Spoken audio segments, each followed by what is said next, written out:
Bom dia, queridos irmãos. Hoje é dia 13 de janeiro do ano da graça de 2023. E ao terminar esta semana e também esta nossa sequência de reflexões, eu queria trazer dois aspectos ao nosso coração e à nossa reflexão. O primeiro nós já o mencionamos. Tem a ver com o facto de que somos exortados a produzir frutos dignos de arrependimento. E o arrependimento só tem um alvo: é lidar com o nosso pecado. Então, de uma forma muito prática, precisamos de nos arrepender e alterar a nossa atitude e a nossa prática em relação ao pecado. E isso vai naturalmente produzir um fruto digno desse arrependimento. Mas, associado a isso, eu queria lembrar, e falámos nisso ao longo da semana, que tudo isto partiu de um momento em que João Batista, de uma forma muito particular, pôs em causa a identidade de alguns que vinham ter com ele. Porque eles vinham ter essa experiência de arrependimento na identidade errada, numa identidade religiosa e não numa identidade do reino, que é uma identidade de filhos de Deus. Ou seja, este arrependimento que produz um fruto digno está diretamente relacionado com a nossa identidade. E a nossa identidade é em Cristo.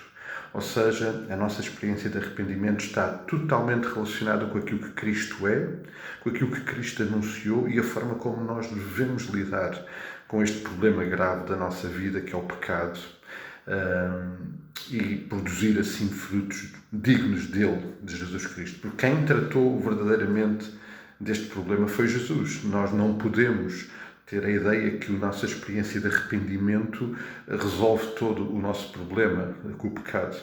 Este processo de arrependimento tem que nos levar aos pés de Cristo, entregando a Ele esta área da nossa vida, esta marca da nossa realidade que nos separa de Deus e que Cristo resolveu lá na cruz.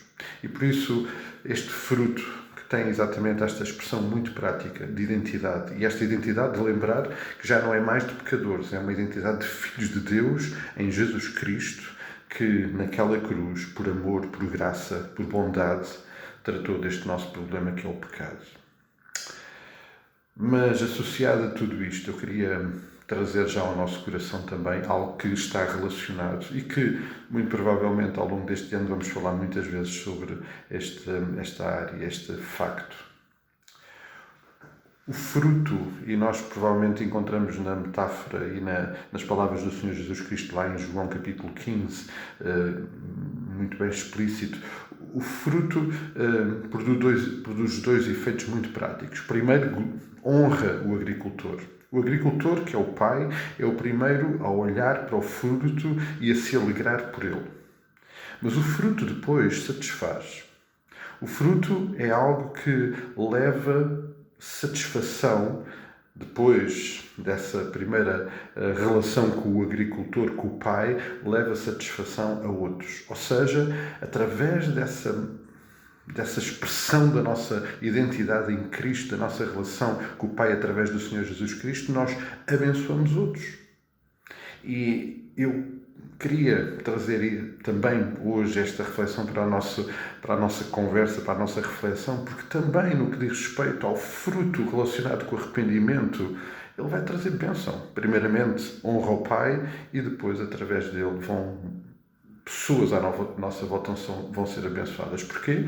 Porque se este nosso arrependimento é uma realidade que se expressa de uma forma muito prática na minha relação e no meu lidar com o meu pecado, as pessoas à minha volta vão ser tremendamente abençoadas e vão ver e perceber que isso é resultado desta nova identidade que temos em Cristo, da presença de Jesus na nossa vida, da ação de Jesus na nossa vida. E isso glorifica o Pai e abençoa os outros. Precisamos ter a noção que sempre que o Senhor Jesus Cristo usou esta imagem, e a palavra de Deus usa esta imagem do fruto, há sempre estas duas dimensões. Primeiro, a relação com o Pai, Ele é o agricultor, Ele é o primeiro a beneficiar do nosso fruto e a se alegrar, Ele é o primeiro que é honrado com o nosso fruto, mas o fruto satisfaz. Isso vai satisfazer a nós também, naturalmente, e àqueles que estão à nossa volta. E por isso a nossa vida precisa ter este foco. Cristo presente, sermos tal como o Pai sempre teve no desejo e começou por dizer isso lá ao pai Abraão: sermos bênção para as nações, sermos bênção para aqueles que estão à nossa volta. O Pai deseja isto e nós, espero eu, também o desejamos. Eu creio que vale a pena refletir sobre isso. Um dia muito abençoado, um bom fim de semana também, certamente, e permitindo o Senhor, nos vamos encontrar. Que o Senhor derrame sobre vós a graça, a bondade e o seu amor. E um forte abraço. Até logo, até amanhã, até quando o Senhor assim o permitir.